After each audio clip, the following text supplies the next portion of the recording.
And there it is.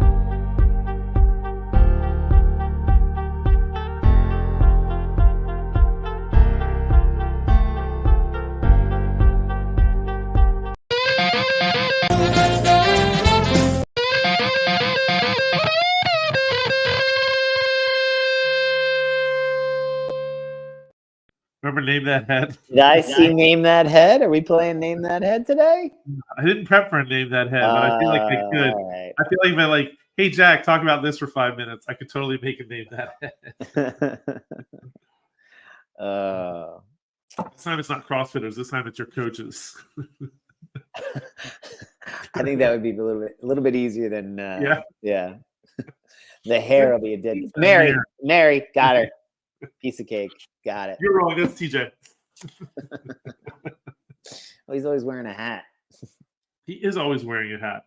He totally surprised me when he first started. He always had a hat on, and it was for a couple weeks. And then he took his hat off one day. I was like, I did not realize you were a silver fox there, TJ.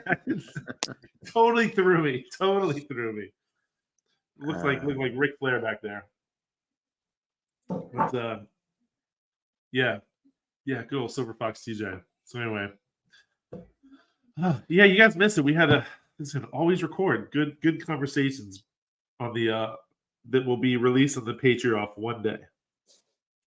The Patreon one day when we I think that was more. It was more of a warm up. I'm not sure. I'm not sure any of that was for in front of the wall. It was definitely behind the wall conversation. That's true. And it's true. CrossFitters too. They a lot of especially the pros. They post their workouts. They rarely ever post their warm ups. I wonder if people would want to watch their warm ups. Who used to? Katrin did when she was on her tear of championships. Ben Bergeron had her. It was like he had a whole episode of either Chasing Excellence or there was a whole write up about it. And it might have just been in the CompTrain echo chamber, but it was a 20-minute warm up of EMOM. And for a while I did it, and it was like escalating difficulty of stuff, but it always had like an assault bike, maybe some gymnastic stuff, maybe like a dynamic range of motion movement, and then maybe like a dumbbell or barbell thing that got harder and harder as you went. And so you'd go through that. If you put like 4 movements in a 20-minute EMOM, you can go through that 5 times. And let's say it's like deadlifts for the day. So it's like, and the barbell movement is like, weighted good mornings. Right. So you could like increase the weight, and by the time you're done, you're ready to rock and roll your deadlift. And then he was like, and sneakily, I can squeeze in 5 minutes of mobility, 5 minutes of cardiovascular zone 2, zone 3 training, because the assault bike, maybe gets harder and harder as they go. I think they may have had like Hinshaw visiting or something, and it's like sneaky ways to like squeeze in quote unquote extra cardio work, but still fit it in an hour or a 90-minute session. And we're like, warm-ups aren't like, you gotta, from our standpoint, from like the coach's standpoint, the workout started. I'm already, you said judging.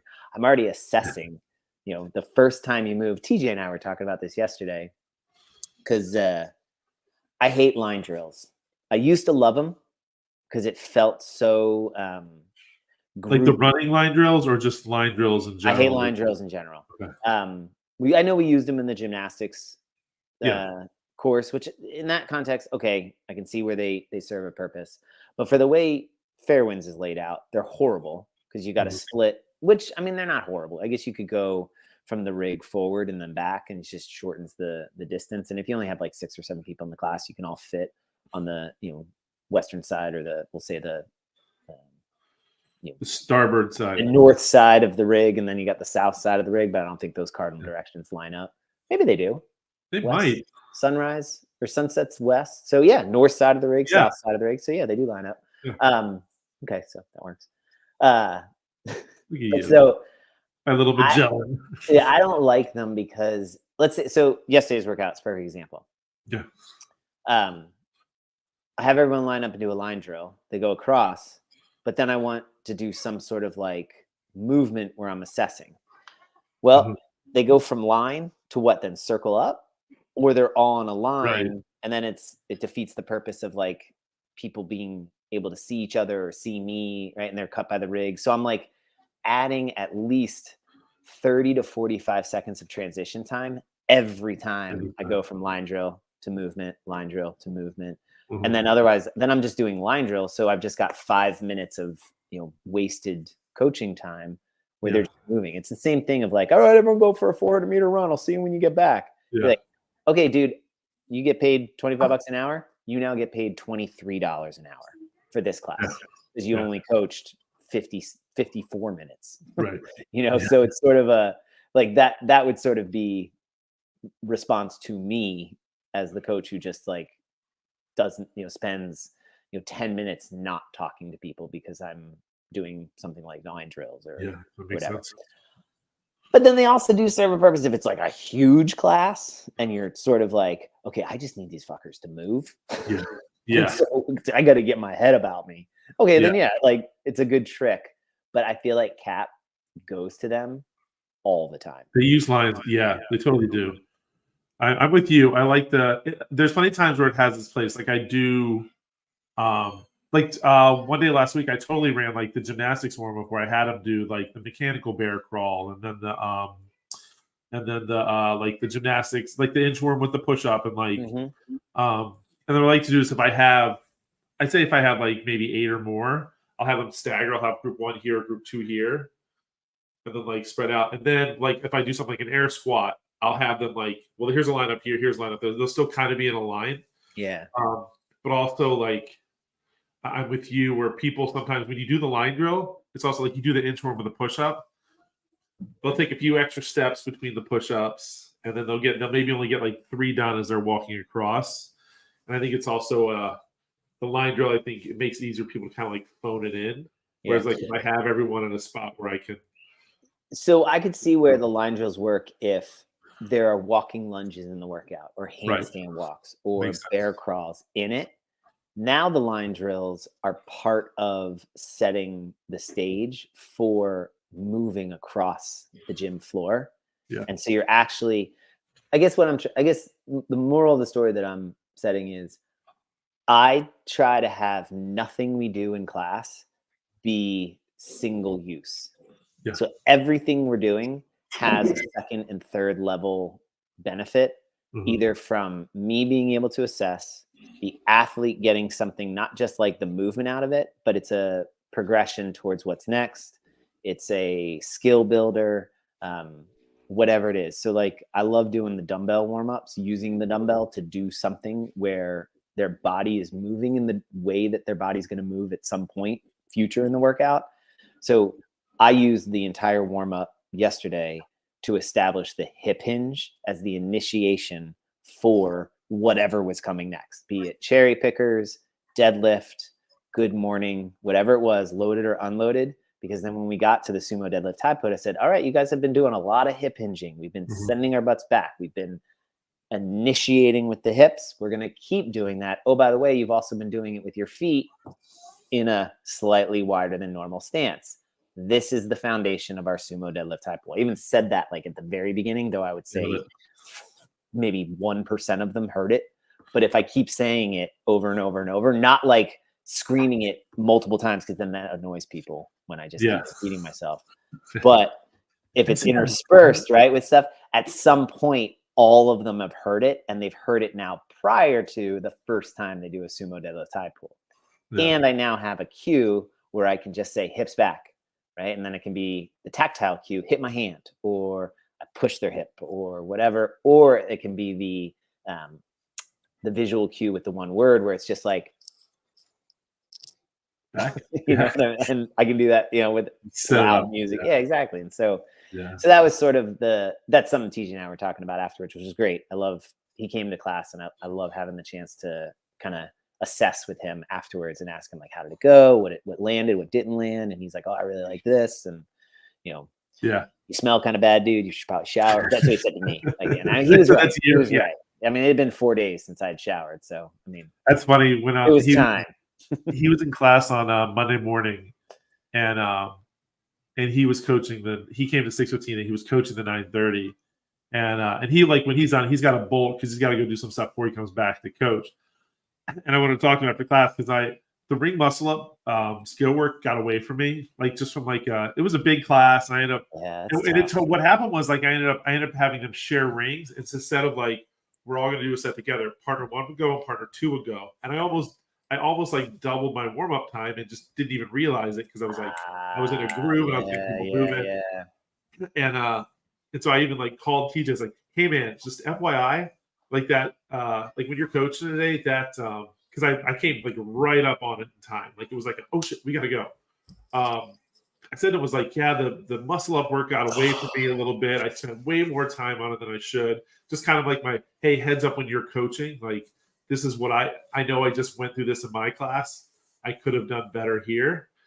And he goes, oh, I thought it was great. I was like, oh, good, thank you. Like, because in my mind, I'm like, oh my God, we got to move on from this thing. They're probably like sick and tired of talking about the muscle up. So yeah, it's cool having like when I like that kind of it gave me an extra chance to think about it even more and then share with them like, hey, it's funny that I said the same thing. I actually really like him being in class, like Mary being in class.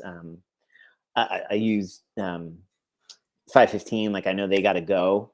So like there's little when the class is over, like I know there's little points of catalysts for motivation throughout the class. And that's what I said to TJ. I was like, I really like him being, and I mean it, I really like him being there because it makes me, I know he's listening and watching, both because he wants to get coached and right, like so, of course. Right. But then also I know he's looking at it from with a coach's eye of like, what can he use? What did he like? What does he can change? How will he adapt? And that like, so I feel a healthy motivation to have much more, a higher degree of intentionality with what I'm doing. And it's great. Like, I think that like really like if done, like you're more likely going to self-assess. Yeah. AKA like, this is the path to professionalism.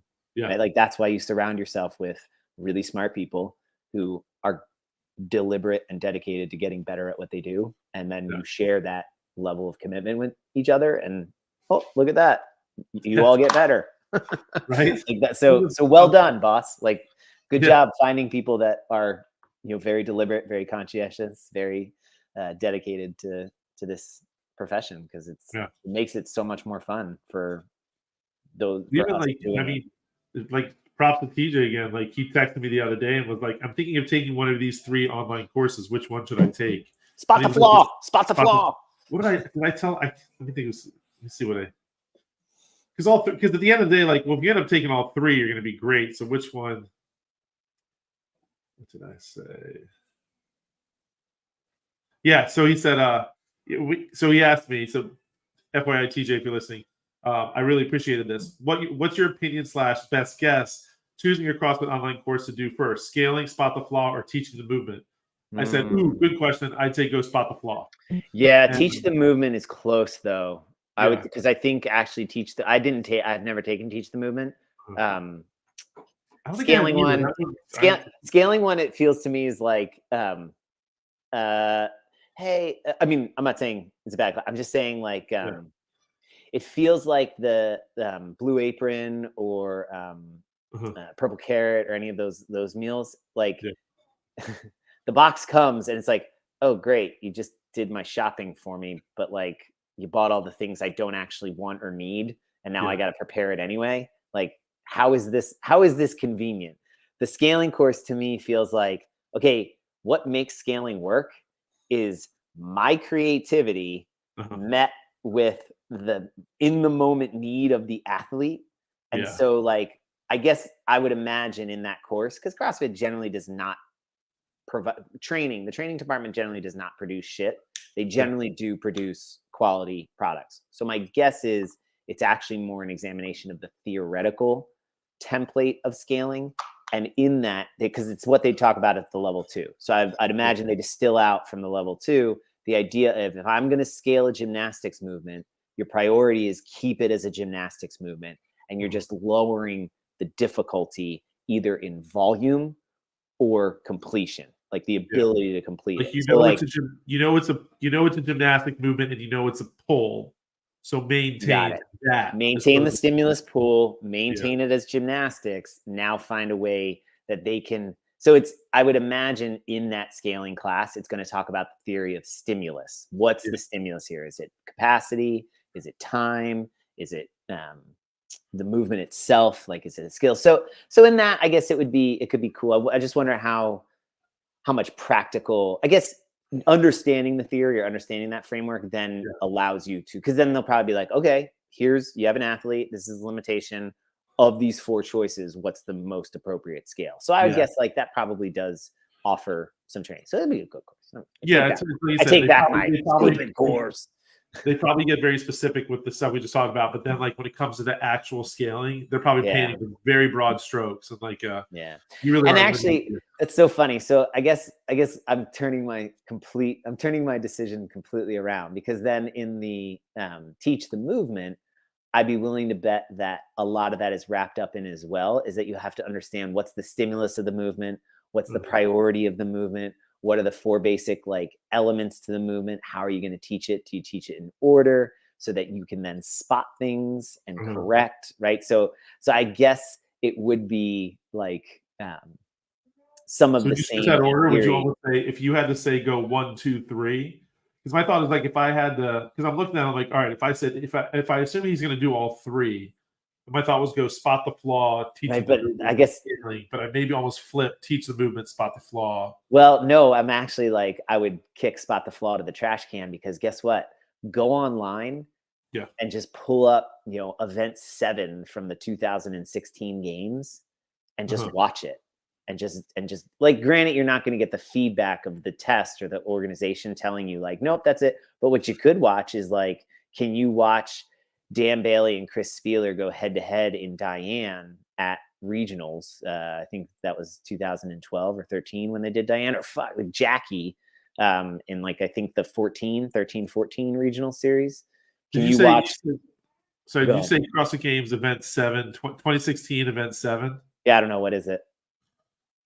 I just made that up off the top of my head. Okay, I thought you were saying it specifically, because I'm like, here, I don't know. What is it? What was the event?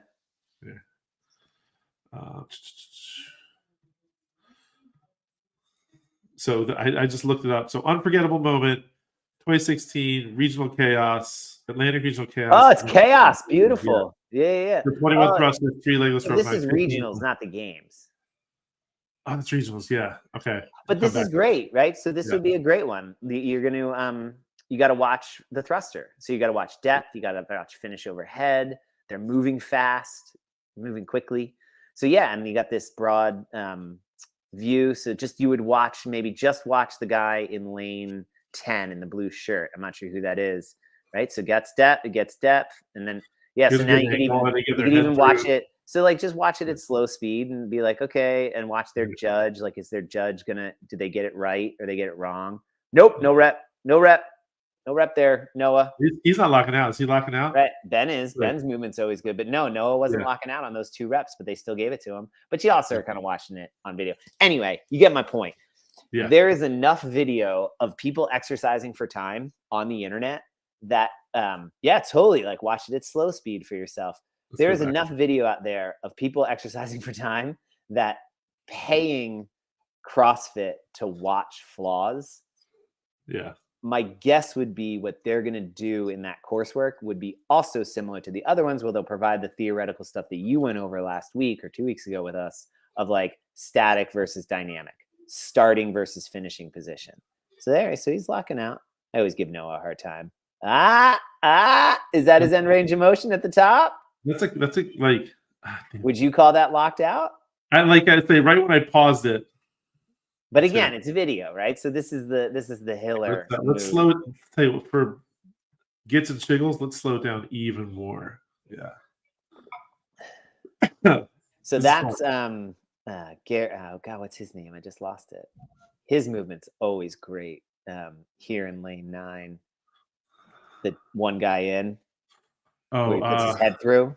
He makes it clear to the judge. There's no his question. Too, like, right? Like, you can see, and this would be a great like cue to show people, like, see how he pushes up through his shoulders to finish? Look at that extension through. Even like pokes his head forward just a little bit, just to Yeah, make sure. totally makes it clear. I just mean the guy in the blue shirt here, very Yeah. close. Watch as he finishes. Arms are extended, but Bam. then he pushes up through the shoulders to Yeah. actually show finish. Where Here's Noah is all arms to finish. See how he does not push up through his shoulders? Yeah, like his arms are locked out, but he's not really. So like, I would, I guess he does straighten his arms, so he gets full range of motion. But Ben That's close does to Ben. Ben does a beautiful balance of both, where he makes it clear rep is done, right? Yeah. You can see the rep is done. So he makes it easy for his judge. But man, if I was Noah Olson's judge, I'd just be a dick. No rep. Lock it out. Show me lock Okay, out. so let's play that. Let's go play that right now. Hi, Jack Ryan. I'm sorry, John Ryan, or is it Jack? What do you prefer? Doesn't matter. We got to get to work. You are judging Noah Olson in lane 5. Give me your immediate reaction. Go. He's screwed. Nah, I mean, right. God, he's an amazing athlete. I mean, seriously, he's an amazing athlete. I'm just as a a consumer of the CrossFit media material. I have I've developed over the years a fatigue of his style of presenting himself as a personality. Yeah, that's and so, but as an athlete, like he's superhuman. I mean, he's a freaking superhero. Yeah, he's amazing. And I'm sure as a human being, he's a super nice guy. Like I'm sure you can't fake a decade of relevancy. Yeah, I mean, god dang, like he's amazing. But I mean, at some point, like, dude, learn to pace. Yeah. He did. It's funny. I swear, every games documentary, he said something about how like he comes out too hot. A little hot. Yeah. I mean, even the announcers, like that's like their go-to. And we know Noah has a history of coming out too fast. We're like, well, I mean, you got two options there: build a better engine, or learn to pace, dude. Like, start slow, finish fast. I totally feel like these announcers have well, they probably don't, because we all say the same things too, but they have their go-to little tidbits of info, and athletes know is always coming out too fast. Rich failed the rope climbs and could have won. I know, right? Fraser came in second place behind. Be relevant, get some relevancy. But anyway, so I guess coming back to your original question, maybe you would choose scaling first, then teach the movement, then spot the flaw last. Or save up and do one over the next 3 months. I mean, what are they? Probably 250, 300 a class. Some are cheaper than that. Yeah. Or just drop the $1,000 and go get your level 2. Yeah. Do the whole weekend and save yourself the time of the online. But I get it. You can't, like, schedules are weird or whatever. So it's a great bridge over the course of the next 6 months. Take one each, or over the next 9 months, take one a quarter. Yeah. But actually, so I'll tell you, that actually leads to a question I kind of had for you anyway. And what was I? So I was pulling up just as a reference. So like, go to CrossFit.com. Here's all the course. So here's the in-person courses: the level 1, level 2, level 3. Mm-hmm. Well, that's the test, and then the level 4. So like the dumbbells, where is it? Gymnastics, lesson planning, nutrition, scaling. So scaling, 2 continuing ed credits. I forget what the cost. $60. There you go. Right. Yeah. So for $180, you could take all 3. Yeah. Maybe take them in. Treat it like a semester course. So take them in conjunction. So less than $200, you're going to take all 3 classes. So 120, $190 because the teaching movement's 70. So $190, 3 courses. So. And then go to CVS, buy yourself a new pack of pens and pencils and a notebook for $10. Bing, bang, boom, $200. You got a semester of CrossFit classes. Take them over the course of the next 4 months. Done. Boom. Now, here's a question.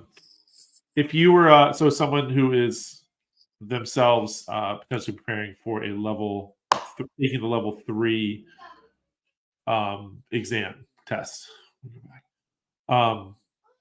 what is your recommend? So if you're still like knowing the level 1 manual, but I feel like that's such a know the level 1 manual. Okay, it's a very big manual. I understand that. It's more. Um, They have the reading list. There's yeah. a resource guide. Where is it? Go back to this. I think you just keep Yeah. keep scrolling by it. Scroll down. Right there. Certified CrossFit Trainer Handbook. Oh yeah, this Right it has there. the Candidate handbook to be used to prepare for the CCFT examination. now I remember you saying this one time. Is it in here? 1,000 hours, coaching groups, X amount of hours. As someone who's preparing for it, what is your let's say you just became a level 1 coach. Okay, and now you're coaching. Let's say you're coaching 4 classes a week. So you're getting 4 hours a week, about 16 hours a month coaching. You want to get X amount of hours. I would say within the first, go get your level 2 one, about the first 6 months, if you're coaching Year. that sort of volume. Nah, give it a full year. Give it a full year. If you can consistently maintain that 4 hours a week, 16 hours a month, Yeah. over the course of 12 months, that's what, 200, right? Does that come out to, right? 160, 80, no, 160, 32. Yeah, so it's 192. So about 200 hours, give or take, right? So 175. So that I think that's enough time under tension. But the thing is, 200 hours with intention versus 200 hours on autopilot. The person who goes to do their level 2 will know exactly how much intentionality they've invested into those 200 hours the second they do the breakout at the level 2. And what I mean by that is when they don't have a plan of how to teach the push press, but they've taught the push press 60 times over the course of the year, they will immediately know, oh, that's the difference between understanding coaching with intention and just cheerleading. Yeah. Do you know what I mean? Like a movement comes up.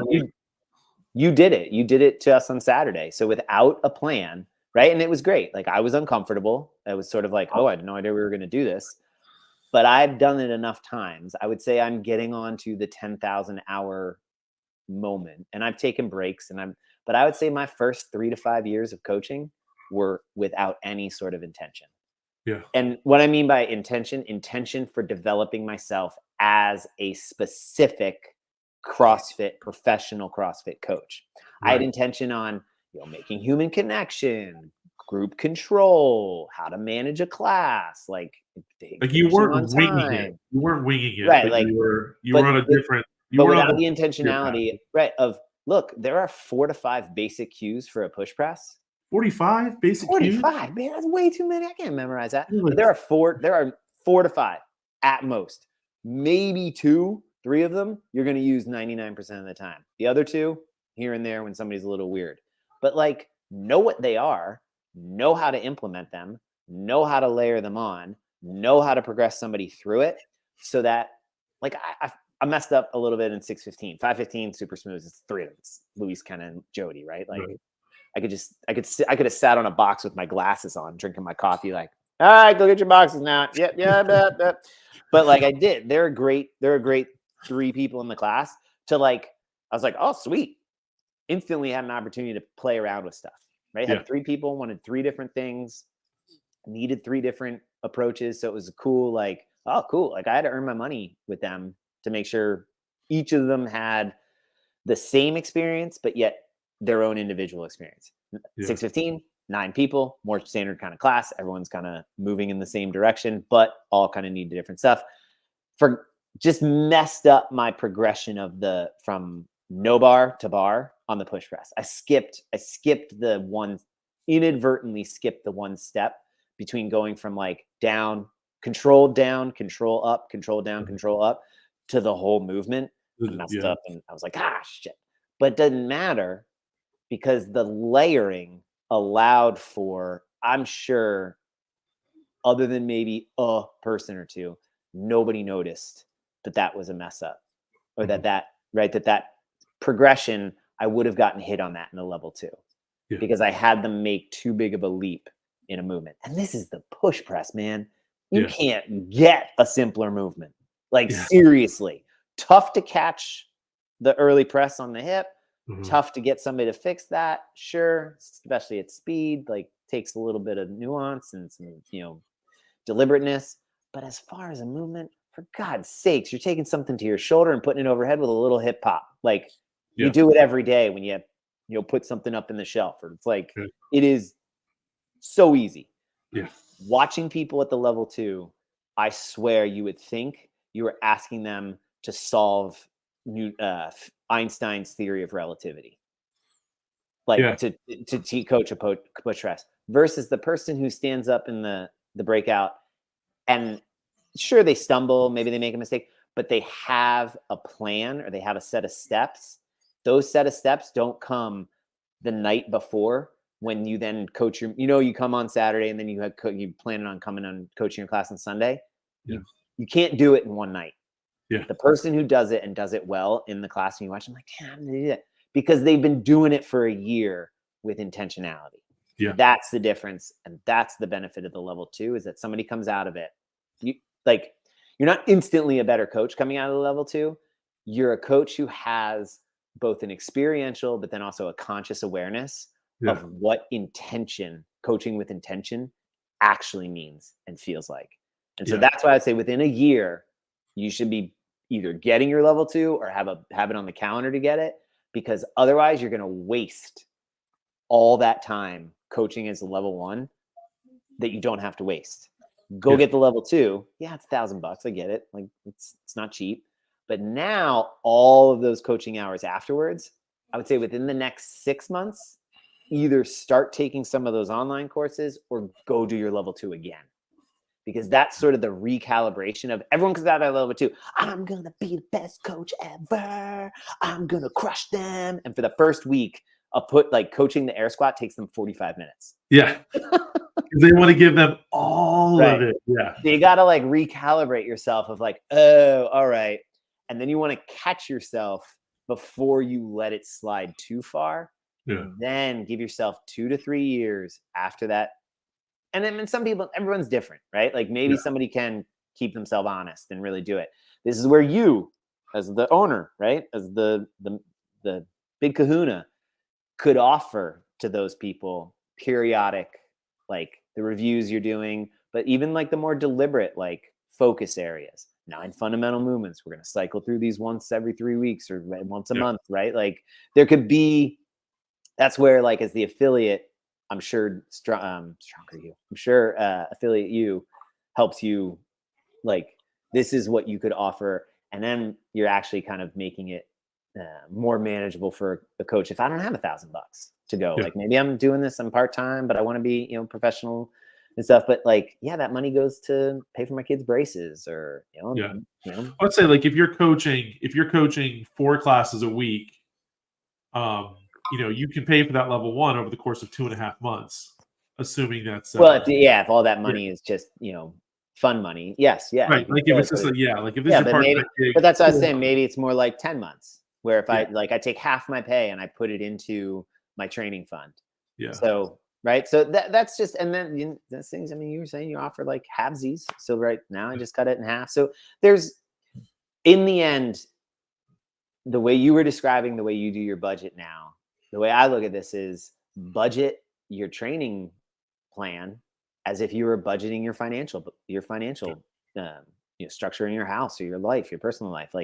Have the plan that's intentional, that allows you to kind of trajectory along. Because I think I'm struggling personally of do I really want to take the level 3? How does that benefit? What do I gain from it other than just letters after my name? Is it really going to make me be a better coach? And the reality is no.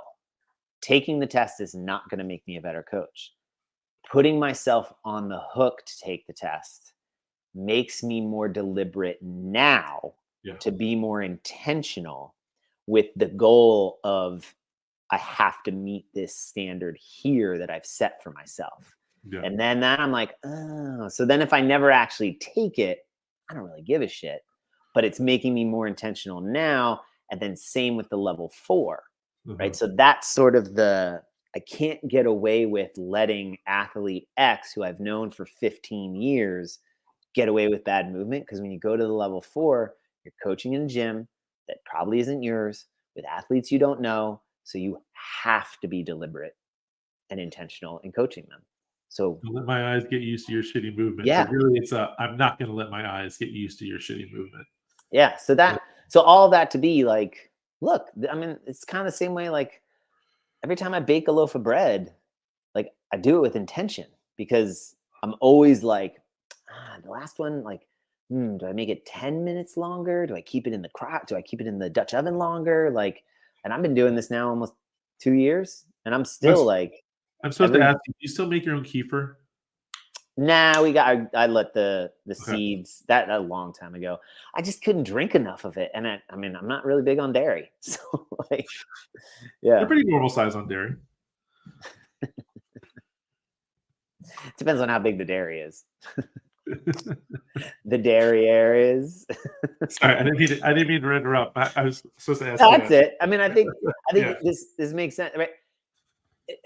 It's like this is like anything, and if none of this is appealing to somebody, right? Like that, I'm just happy doing what I'm doing. I'm Yeah. like, cool. Then just do what you're doing. Like, okay, B- it, that's enough too. Like, just show up. That's enough. Like, Oh, today is I'm here, and that's enough. Then I'm like, great. That's that's enough. it. Totally. Like, that's sort of, I guess, if I'm using myself as a litmus test, like, I don't know if I'm going to take the level 3. I've kind of fallen off studying for it because I'm reading a different book and I'm doing a reading group with somebody on that. And I'm much more enjoying of that. And it's yielding the, emotional, academic, or sort of like, cerebral stimulus that the level 3 was doing. Because I'll be honest with you, man, like, why? Like, what does taking the level 3 and getting those letters after my name and then taking the level 4 and getting that, what does that provide if not what I just described? And Right. I know for me right now, I am having enough motivation and stimulation to be intentional and to continue to hold myself accountable that I I'm at a spot where I don't need the external validation of some credential to tell me what I'm doing is of worth.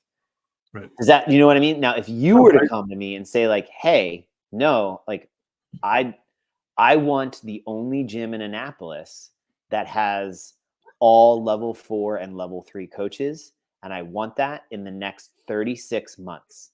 Then I would say, I, I want to be a part of this ship. I want to be on board. So Roger that, sir.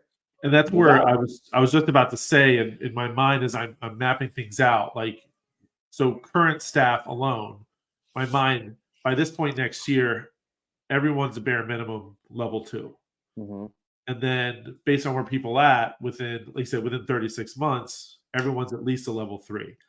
And from a like, I can say like from a outside looking in, people coming in and checking out our gym, oh look, these coaches are all level 3. Well, they also don't really know what that means. So like there's But this, so for you, sorry, go ahead. I'll let you finish. Sorry. but for me, like you said, but what that does is putting you, yes, by having everyone level 3, it looks good on paper. But what it actually means is I have coaches that are dedicated into bettering themselves as a provider of this, of CrossFit, as a representation of my gym and all that. That's why I want you to do that. What's your, like you said, the intentionality of you and your development? It shows me that you are committed to continuing developing yourself as a coach, not just cool. I got my level 2. I'm good now. I can just coast.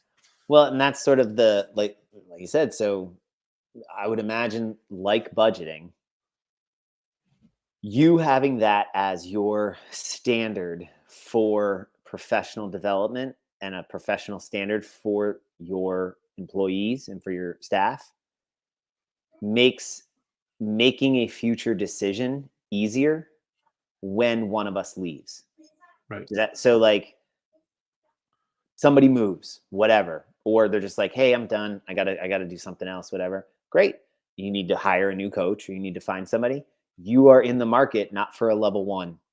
Like you're in the market for a level 2 CrossFit coach. Now, granted, maybe a level 1 apply, like clearly level 1's the minimum requirement. And so a level 1 applies, you go through the interview process, and first question you ask them is, how long have you had your level 1?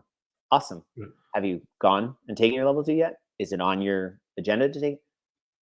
What does professional development look like for you? Here at Fairwinds, our standard is within a year of being here, our minimum is you're a level 2. Within 3 years of being here, you've sat for and hopefully passed, but you've at least sat for the level 3. And at some point, if you're continuing to coach here, you're progressing to the level 3. Level 4, we'll talk about it. But obviously in that trajectory, that's what it goes to. And so the person's like, that's not really, I just want to do this part-time. It's not really something. And be like, great, cool. I'm good. Like, best of luck to you. There's a couple other places in town. Feel free. Right. Like, and so you have to have, if that's the scenario of the interview, you better have a pretty regimented and rigorous schedule of assessment, of check-ins, of recalibrations, of budgeting for we give you an extra $10 per class. When you have your level 3, we give you an extra $15 for the level 4, right? I don't know. I'm totally making, right? But it has for you secondary and tertiary administrative and structural things that in the end, what's the ROI on that? Somebody walking into the gym who doesn't know what any of that means. It is almost like the water in which the fish swim. They don't know they're swimming in water, but they know and feel that this is a steal. Yeah. I can't believe they're only making me pay this. I've never felt this good. This is amazing. That's what walking out of a gym like Roots, or I'm sure walking out of a gym like Rife feels like. CrossFit Roots in Colorado with Nicole. Which is where that dude that dropped in yesterday. That's where Billy usually goes. Yeah, and he made a comment. I totally was on board with him too. And God, I can't. Christensen, Nicole Christensen said, she said, the standard is the standard. I don't care if you're in Alaska, Hawaii, Florida, Duluth, Russia, China, whatever. If there's a CrossFit box and it's got CrossFit coaches, the standard is the standard. And guess what? Most of us aren't holding the standard. And so Roots does. You go to a class at a box like that, you walk out and you go, oh, that's what it's supposed to feel like. Yeah. That was amazing. He said, you know it when you see it, and you feel it. Yeah. And it's not on accident. They didn't stumble. She doesn't stumble into a good class. Whoo, all right, got that one. Closed my eyes and threw it at the target. No. They do it every class. Yeah. Every day. The B- class is a bad day. Yeah. For them, right? And I would bet most of our classes solid B. Even the really good ones, I've had a couple A, maybe A minuses here and there, but nah, I've got about another 4 to 5 months of deliberately doing this where I could get my game back to all solid A minus, A plus, A minus, and A here and there. A plus class, I've had maybe A plus class. Yeah. In my that's and it's probably been 5 or 6 people, and it just was on point, and you're just how did I do that? Yeah. So that's what I mean as far as that's the standard. It should be. I watch old videos of Glassman coaching a movement, and I'm just oh God, that's good. They love that video when he's teaching that woman to deadlift in her office. And I can't use the words he uses. You can't replicate what he does, because what he does is so authentic to him. But what you can replicate is the specificity, the intentionality, and the knowing of how to get from A to B as seamlessly and efficaciously as possible. That's what you can replicate, and then practice and do it for you. But that takes intention. Yeah, this video. Yeah. He's a little creepy, man. 2.5 minutes. Come on, Greg. Let's get some uniformity to your outfit here. Tuck your shirt in. Turn that hat. What are you, 9? Turn that hat around. He's a big I think he's kid. either Dennis the Menace. Yes, he's a bit of a menace. We'll give him that. No, but I mean, like, I'm busted. But that, Yeah. like that, yeah. It's, or like watching Chuck Carswell teach a sumo deadlift high pull or something. Like, Yeah. you can't steal his cues and his lines. What you can do is watch how his cues and his words and his language affects the people in the class, and then use the language from the level 1, adopt it into your own lexicon, and make it habitual for yourself, and then execute on the efficacy of a cue affecting change, being able to see it affect that change, and then iterate that over and over and over and over again. And I like that. That's it. Like, that's intentionality. Coach that way every single time. Yep.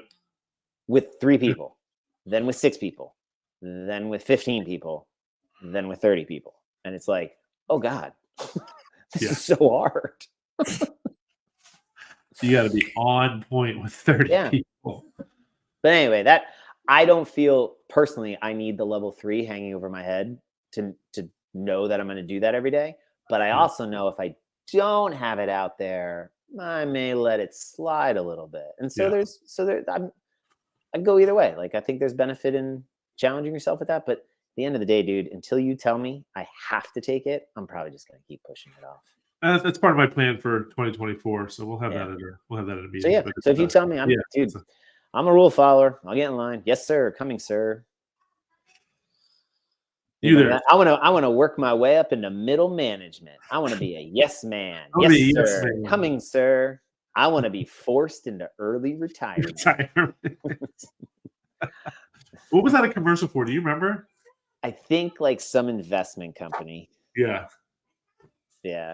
Like nobody says they want to work to mediocrity. I want to be a yes man. Yes, sir. Coming, sir.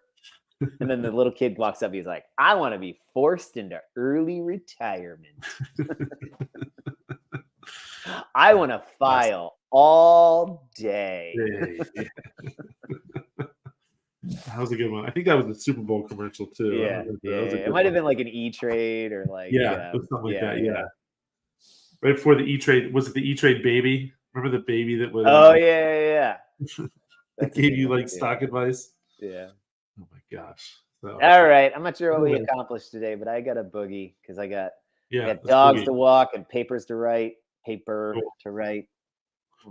Sounds good, man. It was good. This is kind of like, in the back of my mind, it was a conversation I kind of wanted to have anyway. Is like, if you were to more like if you were going for a level 3, and how would you approach it, and what steps and all that. So anyway, good stuff, man. It's theory. It's tests. It's a test. So you have to actually I've stalled. I had a good 6-7 weeks. That's the other thing too. Like, I actually watched the video about people prepping for it.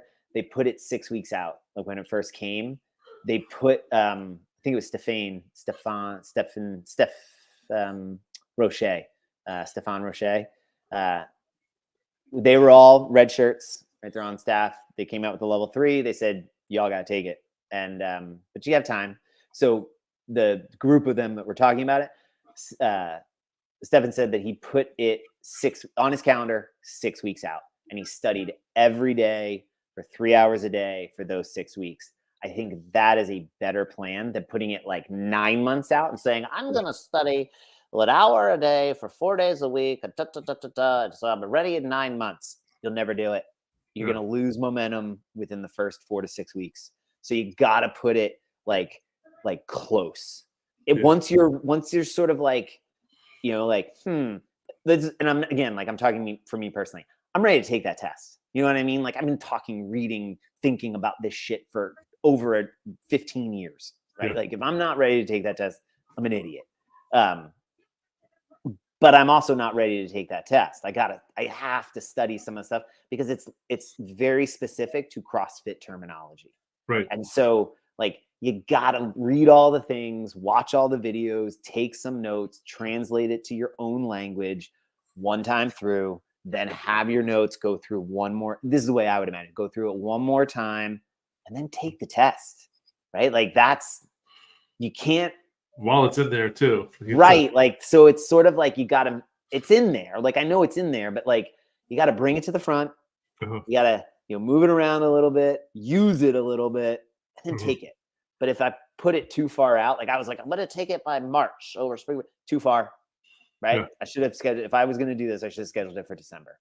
But that's like, I know that. And that's what I mean, where like, I'm ready to take the test. I just don't want to take the test. Yeah. Mine's, I definitely need to, I said for me, it's trying to find that, like, it's like, it gives you the materials. It's like, well, where do I know where to start, but where do I start? And what am I looking Start at? at the beginning. Like, seriously, like, that's like, watch the videos, read the article. Like for you, like, do one a day, 15 minutes, one a day, one a day, one a day. That's where I should start. And honestly, like, thinking in my mind, this is it's like, okay, I'm going to take the test. And I've heard so many stories. People maybe they didn't pass it the first time. Did They got Jason, the second time. did Shandy? Shandy took it, right? Did he not pass? You know what? I don't know. It's a good Yeah. question. I thought he had planned on taking it. Maybe he didn't. Yeah, maybe. I thought he yeah. had scheduled, and I just never followed up with him. Yeah, but it's that, like, if I fail it, like, that's a lot of money to retake it. I think it's half to retake it, or it's like, I don't know. It's a lower amount to retake it. Yeah, but I think it's like it's one time, something like that. So the cost, like, it's like I better have this shit down because I'm passing it on the first time. Yeah, but I mean, dude, I think like 75% of people fail it. I So know.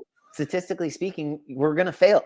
You're gonna fail it the first time. So just like budget taking it twice, both from like a time and from a cost standpoint. That's the way I'm looking at it. Like, just go ahead and assume you're gonna fail it the first time, because it's a test. It's CrossFit.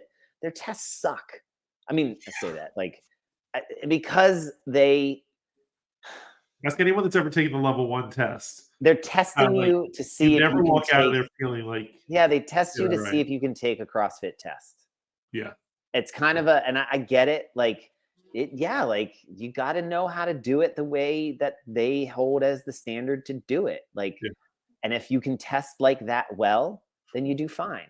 But if you struggle, because it's like, I think of every year the judging course, like the guy who does a perfect push jerk 7 reps in a row and then just happens to randomly not lock his arms out, and then he's right back to beautiful push. I'm like, now that's just dumb, right? Yeah. Like I'm kicking that guy in the nuts and being like, hey, dumbass, what the fuck are you doing? Like, it's actually harder for him to do the bad rep than it is to just keep doing the good reps. Yeah. So the artificiality of me having to count his, and then like the way, how many no reps do you give in this scenario? And it's like, why am I counting no reps? That's ridiculous. That's the dumbest thing. Like, this is dumb. This is dumb. I'm done. I'm out. Yeah.